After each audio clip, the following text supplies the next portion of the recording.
You must know yourself, your strengths and weaknesses, what you know and what you don't know. Knowing yourself, brothers and sisters, is knowing what you have that you can give, what you have that you can use, what you have that is useful, and what you don't have that makes you useless. Try to build those skills as much as you can. Once he was giving out some charities, and one man from the Ansar said hurtful words. He said, Wallahi, he didn't do justice about the Prophet ﷺ. So another companion said, Wallahi, I will tell the Messenger of Allah what you said about him. He went to the Prophet ﷺ and said to him, Ya Rasulullah, this person said this to you in secret.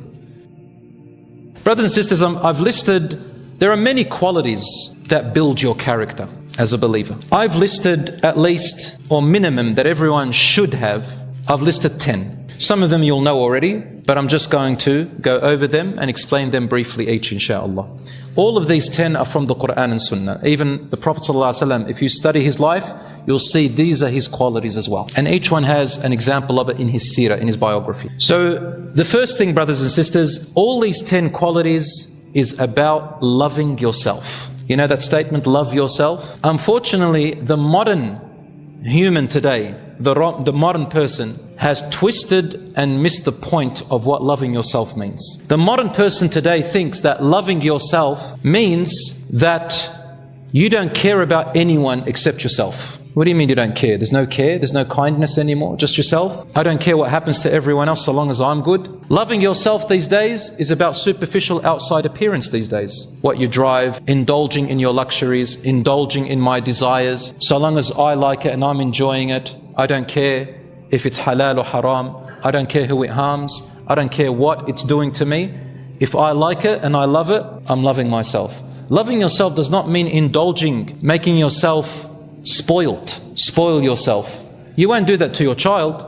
A child that's spoilt grows up entitled. They're the rudest. They're the most obnoxious. People don't want to be around them. So when you spoil yourself, you're not loving yourself, you're destroying yourself. Yourself needs discipline. Yourself needs to grow by giving it what makes it better. Loving yourself means building yourself, my dear brothers and sisters. And sometimes in building yourself, there's going to be a bit of pain. There's going to be a bit of struggle. But the result is you're a better person.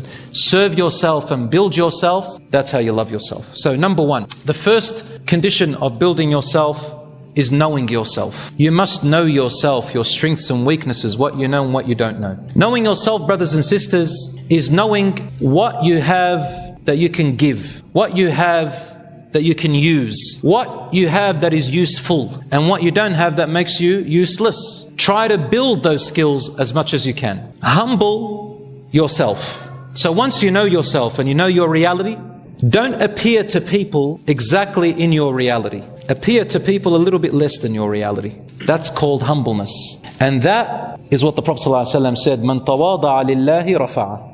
Whoever humbles themselves for the sake of Allah, Allah will lift them. Make yourself a little bit less than your reality. If you make yourself better than you, look like you're more than what you really are, then you're going into areas of arrogance, kibr, and fakeness, and hypocrisy. And that is going to come back to haunt you. You're going to have low self-esteem after that because you'll fail. You know, when you see some young people, they see that others are looking at them, and then they tense their muscles and they want to fight and prove how strong they are. And let's say they haven't got training in fighting, but they feel overconfident, but they know they don't have the ability. So they're appearing more than what their reality is. Or to go into an area that you know is not within your ability. The Prophet ﷺ said, he said, ask Allah not to make you devalue yourself. They said, how do you devalue yourself, Ya Rasulullah? And he said, by entering into an endeavor or into a task that you know you cannot do. So know yourself and don't burden yourself with something you cannot do. Work within your capacity. Know yourself and know your strengths and weaknesses and stay humble. So this is the first thing, brothers and sisters. Have you ever been on an aeroplane before? Of course, most of us have. And before we fly, the flight attendants, they say in the event of an unlikely emergency, oxygen masks will fall from above. Don't they say that? They say, put it on yourself before attending to others. Even if your own child is struggling for breath, why do you put the oxygen mask on yourself? So you can help them. If you don't breathe, you can't help them to breathe. But if you put it on them and then you die out of loss of breath, there goes your child as well. Isn't that correct? So brothers and sisters, you need to strengthen yourself. So in Islam, building yourself is the first thing. Number two, brothers and sisters, is called self-esteem. Self-esteem. Self-esteem is your opinion of yourself. What do you think of yourself? The way you think of yourself is how you have decided, where you have decided to put yourself, where your ranking is. And I want to give you a little hint from the seerah of the Prophet ﷺ, how to be so you can lift your self-esteem. Every one of you has been chosen to be born into this world. Allah is the one who decided and chose you. And He honored you. Allah says, وَلَقَدْ كَرَّمْنَا بَنِي آدَمَ. We have honored the children of Adam. So you are already special and you are already important. But what you think of yourself makes the world of a difference. And here is a little advice. When you meet people, you put people on a certain pedestal, either up or you put them lower. This is natural. We look at people in different. The majority, the modern person today, bases the esteem of another person and their status on materialistic things. What car they drive, what job they have, what position in the job, how much money they have, whether they're popular or famous or not, whether they look good on the outside, whether they've got more views on social media and likes, all these things. The materialistic, superficial things the modern person looks at. And I'll give you one example. You all know in Big W, they had a terrible children's book. I don't know if you heard about it. A children's book which talks too much inappropriate adult material with pictures and everything. Recommended for children between 7 and 10, I think, or 10 years old. Wallahi, if you looked at it, you'll say, where is the khalas, the last hour is coming. Because of the amount of people that protested against it, they took it off the shelf. Why? Because it's going to hurt the pocket, the business, the industry. We live in a world where materialism is big. Alright, a Muslim is taught another way. Your self-esteem is not based on outside appearances or materialistic things. When you amplify a person in front of you, you make him big, then you automatically reduce yourself. And when you amplify yourself, then you reduce others. And both of them are toxic. Both of them will kill you. One of them is kibr and arrogance, and it'll destroy you. And the other one is putting yourself down and not giving yourself the importance it needs. What is the answer? Rasul said, "An tunzilul nasa manazilahum." To put everyone in their place, meaning consider them where they belong. And where does everyone belong? What am I? What are you? We are humans. That director of that company is a human. That boss of yours is a human. That husband and wife is a human. Your parents are human. Your children are human. Your friends who've got this or that is a human. The person who's driving that expensive car, has a lot of that money, is a human. At the end of the day, we're all humans. Number two, we have all been created by Allah for the same purpose. We are all in the same exam. If they've got one skill, you have another. Maybe that person who looks like is above you has problems with their family. You might have a good relationship with your family. Embrace that, alhamdulillah. That person may have some health problems. Alhamdulillah, you got good health. That person doesn't have a hobby outside of what they have or other skills which they enjoy. Maybe you have a hobby in things that you enjoy and skills. Everybody, Allah has given them favors. So don't amplify yourself and don't reduce yourself by amplifying them. Think of them as humans. Yes, we respect certain people and give them more attention than others if they are beneficial and if they deserve it, such as scholars and imams or someone who is truly beneficial to others and has earned that privilege. You give them that respect, but never think that they are better than you or that you are better than them. They can rise and fall. You can rise and fall. And don't be arrogant, so to say, oh, who are they? This is the thing. Sometimes I hear young people, they go too far. They say, who are they? Who are you, bro? You're nothing. That's called arrogance. Remember what we said. Don't amplify yourself by reducing others, and don't reduce yourself by amplifying others. Be balanced. And that's why Allah says, وَكَذَلِكَ جَعَلْنَاكُمْ أُمَّةً وَسَطًا. And this is how we have made you a balanced ummah. Not too much, not too little.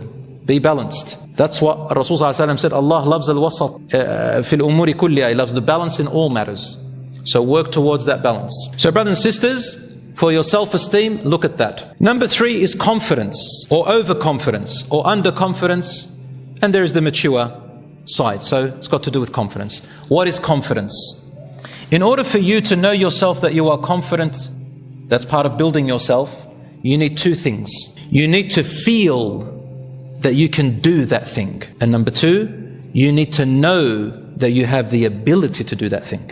Ability and feeling. That is confidence. The second type is called mature. To be mature means that you know you do not have the ability to do it, and you feel that you can't do it. And for example, if I'm going to fight with someone and I know that this person has training, I don't have the training that person has, and I know that I don't have the ability and I feel that I can't, I choose my fights. So a mature person chooses their battles, doesn't go into everything and anything. Yeah, I can do and be a hero. That's called ego, and you're going to fall flat on your face. A mature person and a believer chooses what they can and what they can't, and walks away. It's okay, it's fine. The third type is called overconfidence. Overconfidence, brothers and sisters, is when you know you don't have the ability, but you feel you can do it. Don't do that, you'll destroy yourself. And the last one is called underconfidence. Underconfidence is when you know you have the ability, and when it comes the time to implement it, you don't feel you have the ability. And this is what Rasulullah ﷺ said, فَلَا تَعْجَزْ. Rely on Allah and go forward. Be brave. Be brave as much as you can. The first step you take, inshallah, the next time you'll have the next step. And that is a quality of the believer. Once, as you know, in the biography of the Prophet ﷺ, in the Battle of Uhud. Do you remember the Battle of Uhud? In the Battle of Uhud, the enemies of Islam were coming to attack the Muslims in Medina. And they had gathered the largest army yet. The Muslims were going to be annihilated if you look at just numbers and the allegiances against them. The story is long. And the Battle of Uhud, the Muslims started to motivate the Prophet ﷺ and insist on going out. Rasulullah ﷺ had seen a dream, and he came out to them and said, I saw in my dream, and you know the dream of the Prophet is from Allah. He said, I was wearing a solid armor, and he said, I was wearing a solid armor, and I saw cattle that were slaughtered in front of me. They said, what do you think, Ya Rasulullah? He said, I think we should stay in Medina. It's an armor, and if we go out, it's going to be a catastrophe. Now, they said, Ya Rasulullah, is this your interpretation about war? He said, yes. They said, we think, Ya Rasulullah, that you may have made a mistake. Now, Rasulullah didn't give it in a form of command. He said, look, this can happen or that can happen. They said, we think we should go out. Among them was Hamza radiallahu anhu, who said, Ya Rasulullah, go out. Wallahi, I will not meet them except there. These people are like this and like that. They got too confident. Now the Prophet ﷺ went back inside and he wore his normal armor. He wore two armors that day and a heavier helmet. When he came out, the Muslims felt guilty. And they said, Ya Rasulullah, we felt guilty. We weren't thinking, we'll take what you said. Listen to what he said. He says, no prophet wears an armor and then takes it back off. What does it mean? He says, now that we have made a decision, we move with it. We do not take a step backwards. And this is the way to build your character. Once you've planned, you've gotten advice, you've all agreed, and you've made a decision, and you've moved away, keep going with that decision. Until a catastrophe happens, like something really is obvious. So nothing was obvious yet, just ideas. He said we don't. We move forward and we do not hesitate anymore. As Allah says, فَإِذَا عَزَمْتَ فَتَوَكَّلْ عَلَى اللَّهِ. Once you are determined, rely on Allah and move forward. That's how all the prophets were. When they moved forward to the Battle of Uhud, they almost won the battle. But we all know the archers on the hill, their love for the spoils of war got to them. And you all know they're still all new Muslims. So they're still used to battles and taking the spoils. They forgot the teachings of the Prophet ﷺ. He told them, don't go off the hill. Then they said, the spoils of war, go and get your stuff. And most of them came off the hill. When they came off the hill, Khalid ibn al-Walid, who was a disbeliever at that time, he was the horseman who led the horses, and he found a way to come in like a hook, and they surrounded the Muslims because now they were disorganized and there was no one on the hill to stop them from coming in, and the Muslims, many were massacred, just like the dream of the Prophet ﷺ. And the Prophet himself was injured in that battle and he almost died, he almost got killed. And Hamza, the one who said let's go out, he got martyred in that battle too. Radiallahu anhum ajma'in. Allah says in this, about this battle, He said in a long, obviously in Surah At-Tawbah and others, that what had happened to you, I'm just translating, what had happened to you, you may assume that it was bad for you. بَلْ هُوَ خَيْرٌ لَكُمْ. It is good for you. وَاللَّهُ يَعْلَمُ وَأَنْتُمْ لَا تَعْلَمُونَ. Allah knows and you do not know. Whatever has happened to you of musibah, think of it as good. Allah is guiding us to tell us that even when you fail, be optimistic even in failure. It's hard, but we have the Quran telling us. Because you can overturn a failure into success. So what do you do with the failure? You learn from it. I always repeat this same analogy. A baby, how does a baby learn how to walk? Just learn from the baby. The baby gets up and falls in different ways.